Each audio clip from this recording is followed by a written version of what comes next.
আপনি কি কখনো মধ্যপ্রাচ্যের মানচিত্রের দিকে তাকিয়ে লক্ষ্য করেছেন কিভাবে কুয়েতের মতো একটি ছোট্ট দেশ পার্শ্ববর্তী দুটি বৃহৎ রাষ্ট্র সৌদি আরব এবং ইরাকের মাঝখানে কিভাবে এখনও টিকে আছে? কুয়েত দেশটি এতটাই ছোট যে এটি মানচিত্রে খুবই ক্ষুদ্র অবস্থায় দেখায়, কিন্তু এই ক্ষুদ্র দেশটি কিভাবে টিকে আছে চলুন সে বিষয়ে বিস্তারিত জেনে নেওয়া যাক। প্রথমত, কুয়েত খুবই গুরুত্বপূর্ণ একটি ভৌগোলিক অবস্থানে অবস্থিত। এটি পারস্য উপসাগরের তীরে অবস্থিত, যার ফলে দেশটি সরাসরি সমুদ্রের মাধ্যমে সমগ্র পৃথিবীতে বাণিজ্য সম্পাদন করতে পারে। কুয়েতেই রয়েছে বিশ্বের অন্যতম বৃহৎ তেল এবং গ্যাসের ভাণ্ডার, যার ফলে দেশটি ছোট হলেও বিপুল খনিজ সম্পদে ভরপুর।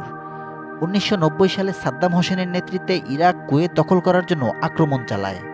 সাদ্দাম হোসেন ভেবেছিল খুব সহজেই কুয়েতকে দখল করে নেওয়া যাবে, কিন্তু তখন পৃথিবীর বিভিন্ন দেশ, বিশেষ করে আমেরিকা এবং তার মিত্র দেশগুলো কুয়েতের পাশে দাঁড়ায়।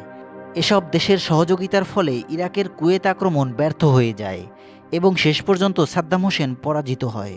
পরবর্তীতে কুয়েত দখল না করেই ফিরে যেতে বাধ্য হয়।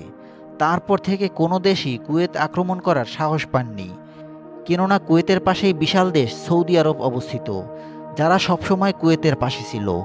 এছাড়াও আমেরিকা এবং তার মিত্ররা সবসময় কুয়েতের সাথে ছিল। বর্তমানে কুয়েত সমগ্র বিশ্বে তেল এবং গ্যাস বিক্রি করে থাকে। তাছাড়া সৌদি আরবের সাথেও তাদের বিশাল বাণিজ্য হয়ে থাকে। পাশাপাশি বর্তমানে ইরাকের সাথেও তারা সম্পর্ক স্বাভাবিক করে চলছে।